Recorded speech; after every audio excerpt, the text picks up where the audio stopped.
cotidiano que hemos hecho a mano, tallado con el paso de lo que caminamos. Nadie muestra su careta. Ok, estamos de vuelta aquí en el programa Generol. Y bueno, vamos también un poquito a comentar acerca de todas las leyendas y tradición oral que tenemos en esta temporada. Ya mencionamos algo acerca de calaveritas, pero también surgen, o en esta época se cuentan bastante leyendas acerca de algún difunto que tiene todavía, no descansa su alma. Por ejemplo,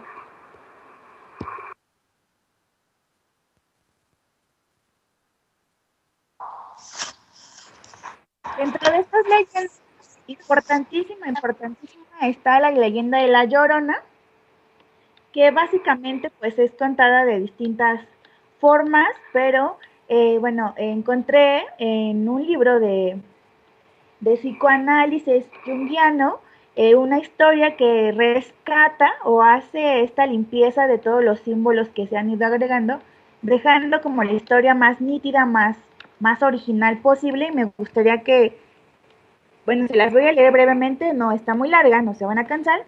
Y comienza contando que hace mucho tiempo un rico hidalgo corteja a una pobre pero hermosa mujer y gana su afecto. Ella le da 2 hijos, pero él no se digna a casarse con ella. Un día, él le anuncia que regresa a España para contraer matrimonio con una acaudalada dama elegida por su familia y que se llevará a sus hijos.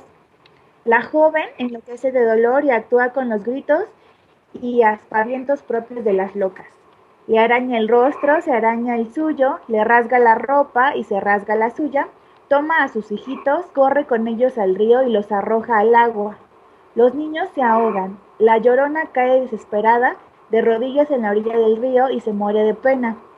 El hidalgo regresa a España y se casa con la rica. El alma entonces de la Llorona asciende al cielo.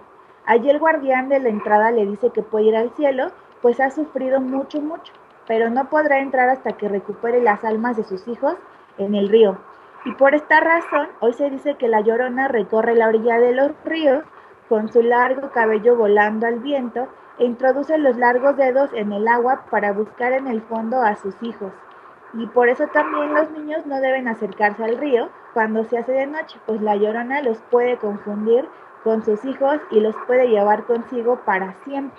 Esa es una historia muy abstracta de la Llorona, pero bueno, ¿a quién no le contaron la Llorona? No sé si a ustedes les han contado alguna historia distinta, pero bueno, al menos yo crecí cerca cerca de la avenida Río San Joaquín, que actualmente es un puente o son varios puentes, y se dice que constantemente se escuchaba a la Llorona, e incluso creo que mi mamá en varias ocasiones la escuchó por ahí, gritar con un grito completamente desesperado, adolorido del alma, en busca de sus hijos, ¿no? Entonces, creo que son las leyendas que en estas temporadas suelen surgir mucho, bastante, y es más, creo que hasta son de las leyendas con las que nos identifican como mexicanos alrededor del mundo. ¿Qué opinas? ¿Y tú tienes alguna otra historia?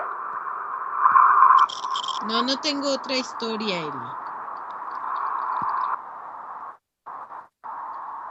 Pero sí, son un referente fundamental para entender cómo los procesos importantes históricos de la cultura mexicana.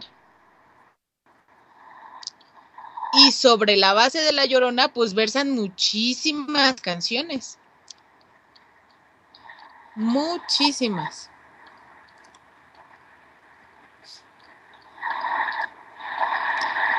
Nos ibas a contar, Eli, que ahorita me estoy acordando, unas calaveritas, ¿no?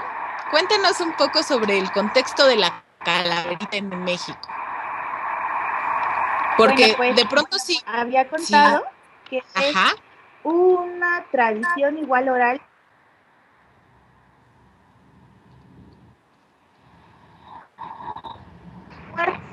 Siempre presentada como una Catrina, una mujer elegante, sensual, adornada con flores, voluptuosa, aunque sea hecha de huesos, súper viva, súper coqueta. Y bueno, lo que sucede es que en todas las calaveritas se escogen personajes importantes, los que sean, mujeres, hombres ilustres, incluso familias, y lo que podemos hacer es, de manera sardónica, burlocita, juguetona, jugar con las palabras para crear rime y así poder transmitir o informar que la calavera, que la calaca, que la Catrina, que la muerte nos va a llevar a todos en algún momento. Pero bueno, a propósito de esto, de las tradiciones orales, también se habla acerca de otras leyendas que igual son muy comunes en esta época, contarlas, representarlas, y una de ellas es básicamente la de la mulata de Córdoba, de la cual ustedes acuden al Museo de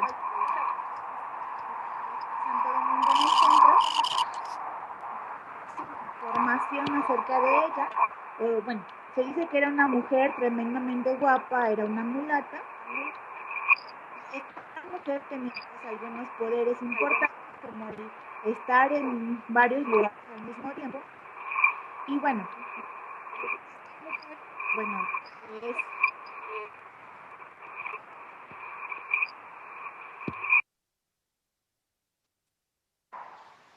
Algo pasó por ahí, pero vamos a seguir comentando. Queremos escuchar sus mensajes. Escríbanos, pregúntenos, coméntenos qué ha pasado con su Día de Muertos y Muertas, qué ofrendas son las que han visitado, que una de las referentes pues es la de las islas, ¿no? La mega ofrenda de las islas de Ceú, y entonces también tenemos la mega ofrenda que se armó en la explanada del Zócalo capitalino. Y bueno, ya las ofrendas como particulares desde las casas. Una cosa particular dentro de las ofrendas es que muchas de ellas traen consigo fotografías de los o las difuntas, y es bastante interesante desde la etnografía empezar a mirar como todos estos procesos, ¿no?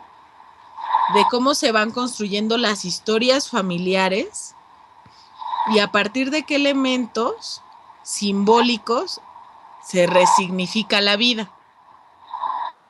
Y entonces Eli nos estaba comentando sobre las calaveritas, y entonces también tenemos que hay calaveritas literarias que son bastante interesantes, bastante divertidas. Hay como unas variedades de calaveritas literarias que pueden ser desde las más elaboradas hasta las más sencillas y chuscas, ¿no?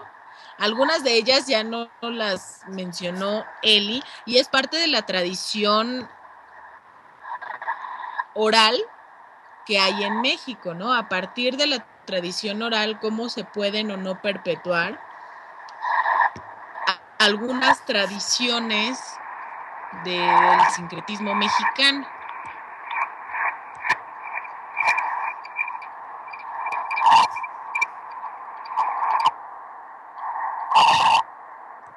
Y entonces, Eli se está incorporando nuevamente con nosotras, y hay muchísimas leyendas alrededor del Día de Muertos. Una de las que yo he escuchado últimamente es que justo los muertos se dirigen hacia los lugares en donde vivieron o los lugares frecuentes y pasan el día con los seres de la familia, con los que compartieron como todos estos alimentos, la vida.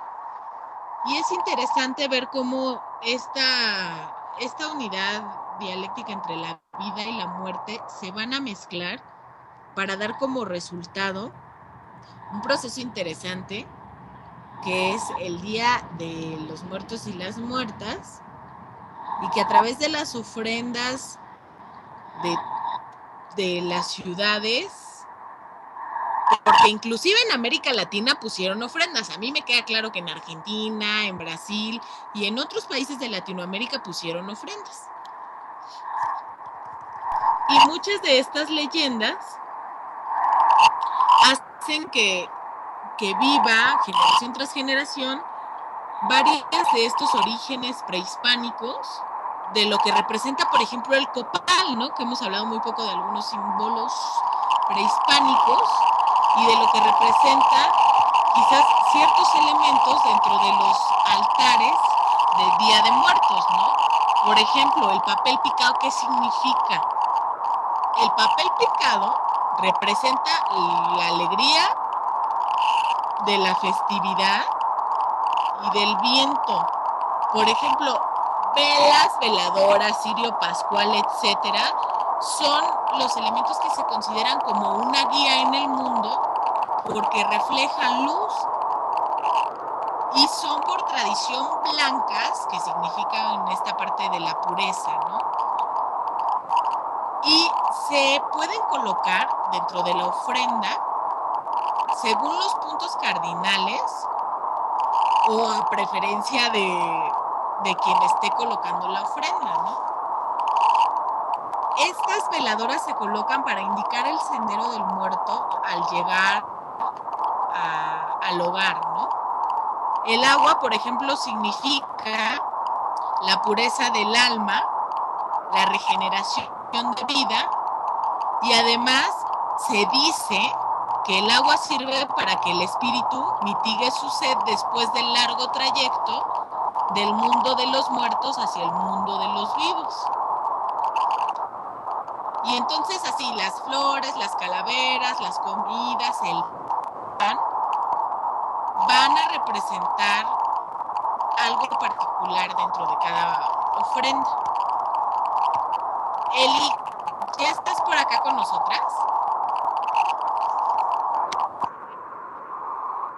Sí, les quería comentar brevemente acerca de, bueno, sobre todo ese rescatar como tradiciones orales que son muy recurrentes en estas épocas, de mujeres importantes, ¿no? De la Llorona, por ejemplo, de la Mulata de Córdoba, evidentemente de Veracruz, de quien se dice que tenía el poder de estar en dos lados, que algunos la veían en Córdoba y algunos la veían aquí también en México.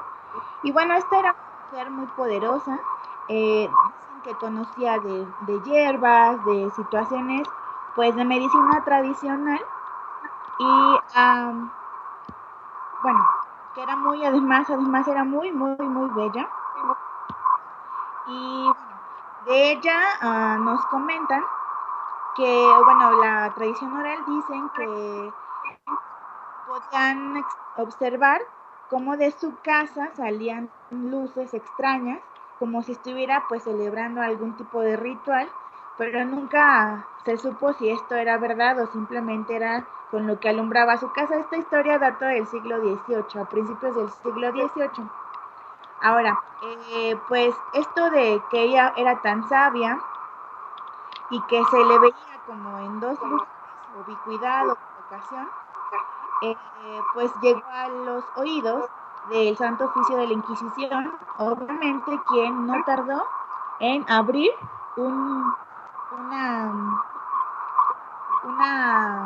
pues, no sé, una exposición sobre ella. Pero bueno, eso lo hicieron bastante, es una historia muy interesante, la leyenda de una mujer que está aquí. Y bueno, por nuestra parte, yo creo que es todo. Kelly y yo estamos muy agradecidas de que nos hayan escuchado. Esperemos escucharnos por aquí la próxima semana. No olviden seguir